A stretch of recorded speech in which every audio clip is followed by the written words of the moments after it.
Hello, and welcome to the first of my videos, all designed to explain away the mysteries and some of the nonsensical fairy stories so often involved in the modern definition of quantum physics. Here we will be exploring Young's famous double slit experiment, which contains, as Richard Feynman said, just about everything we don't understand in quantum physics. I think that our understanding and our misunderstanding has changed since Feynman made that statement, but a double slit experiment is still a very good place to start. So, none of this is actually scripted, so excuse me if I go astray every now and again. So here we have the experiment, and you'll see on the left here the light source, which is denoted in these different colors. Let's supposing we have a single color light source, so we can ignore refraction effects through the slits, and the light source is then sent through this first slit here, where it comes out the other side as a wave, makes its way to the second screen with two slits in it now, and so we've reshaped this single wave, as with water, through these two slits. And on the other side we get these two waves, independent first of all of each other, but then when they meet, like water waves, they will, where they are flowing together, they will join together, and we call that constructive interference. And where they are in opposition to each other, they will negate each other, which we call destructive interference. So on this screen there, we get these two waves that are interfering with each other, constructively or destructively. So what we have, if we make this plate photographic, what builds up on that photographic plate is this pattern of, in the light bands, constructive interference, where the light is allowed to go, and in the dark bands, destructive interference, where it's prevented from going. So let me just get rid of these marks, and so what we'll see is then light is a wave coming through the first slit as a single wave, through the double slit as a double wave, constructive and destructive interference of the waves, making that interference pattern. Okay, very simple. Now, the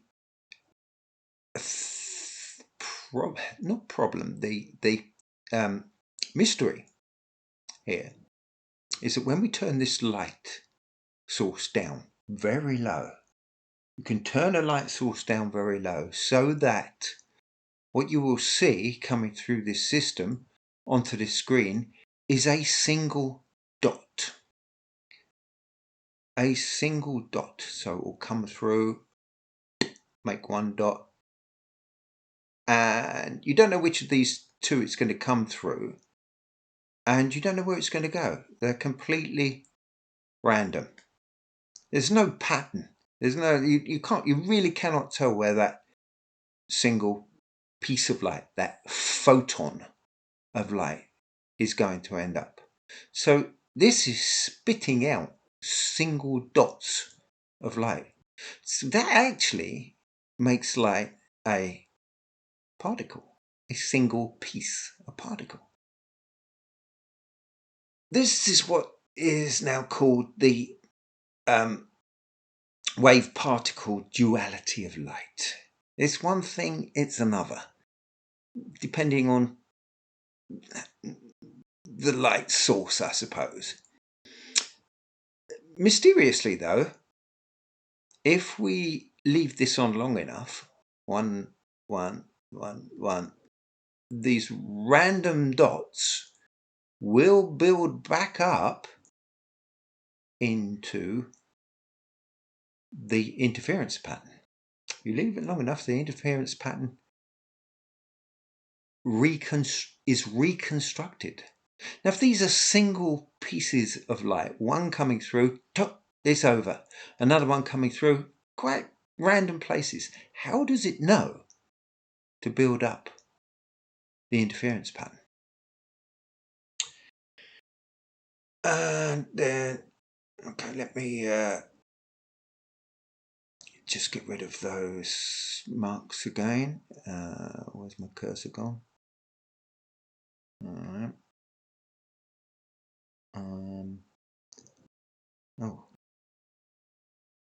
Excuse me. I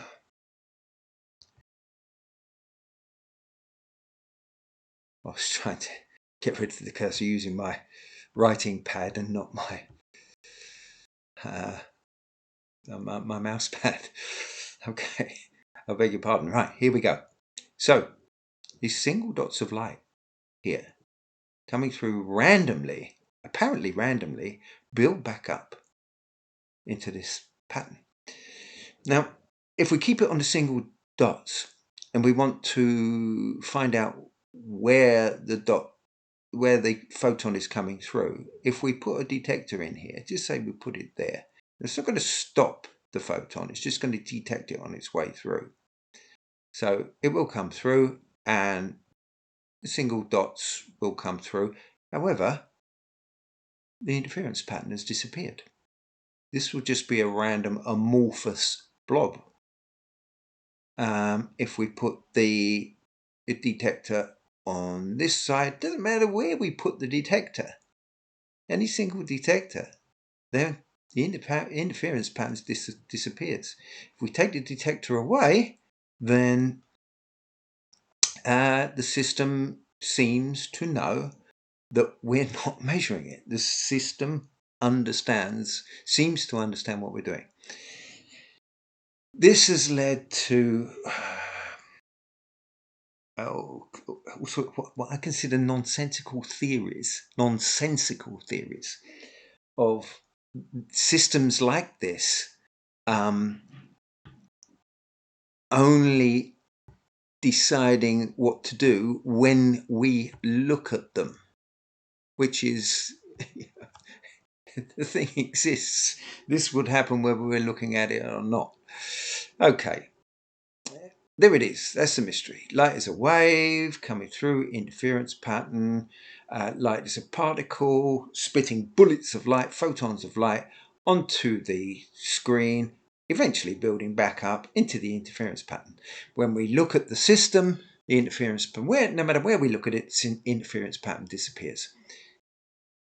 Very difficult to understand what's going on here.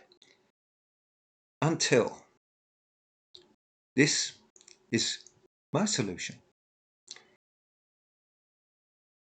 The light doesn't leave here until it interacts with the screen.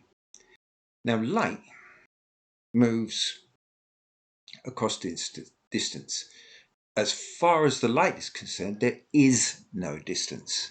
The distance only occurs, if we look at special relativity, the distance only occurs to us looking at this from the outside. As far as the light's concerned, this distance does not exist. This light source is reacting to this receiver, and the light source is a collection of very excited atoms. Now, each atom works on its own. It's not responding to its photon, its extra energy is not responding to the extra energy of any other particle in the light source. So each particle in the light source is putting out its extra energy.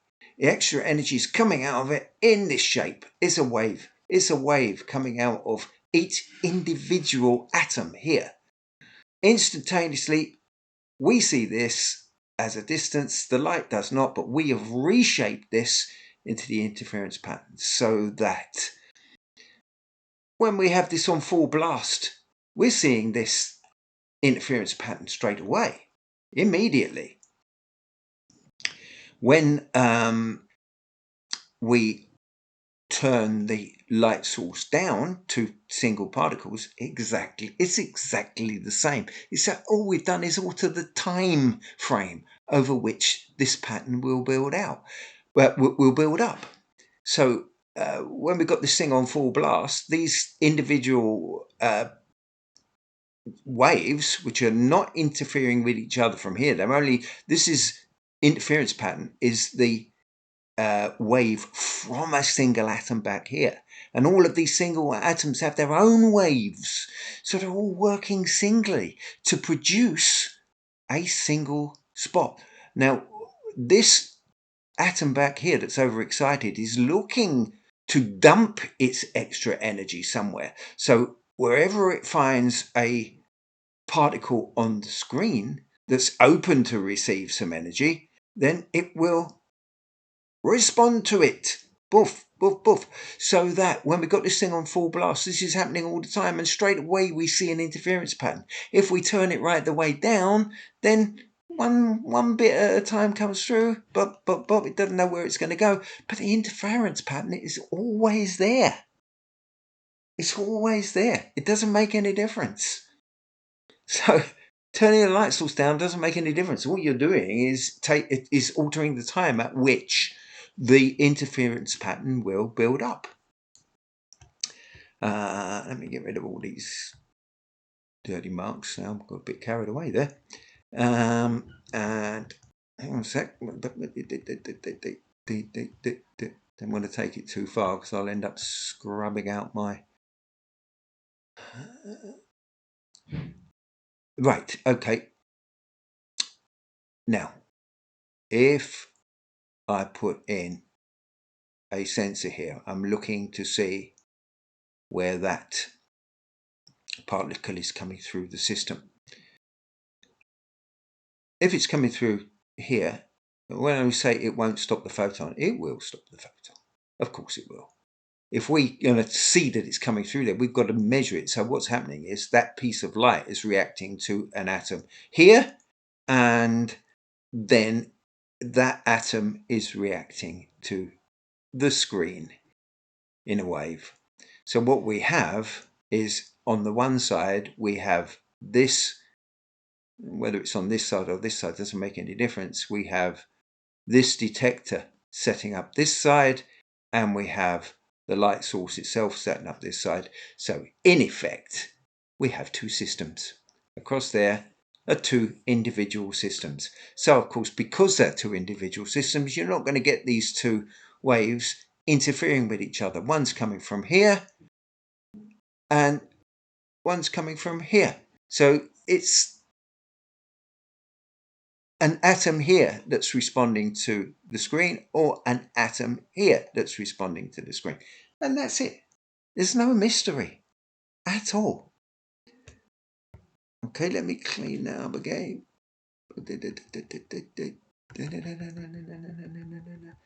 Right. And that's it. So to recap,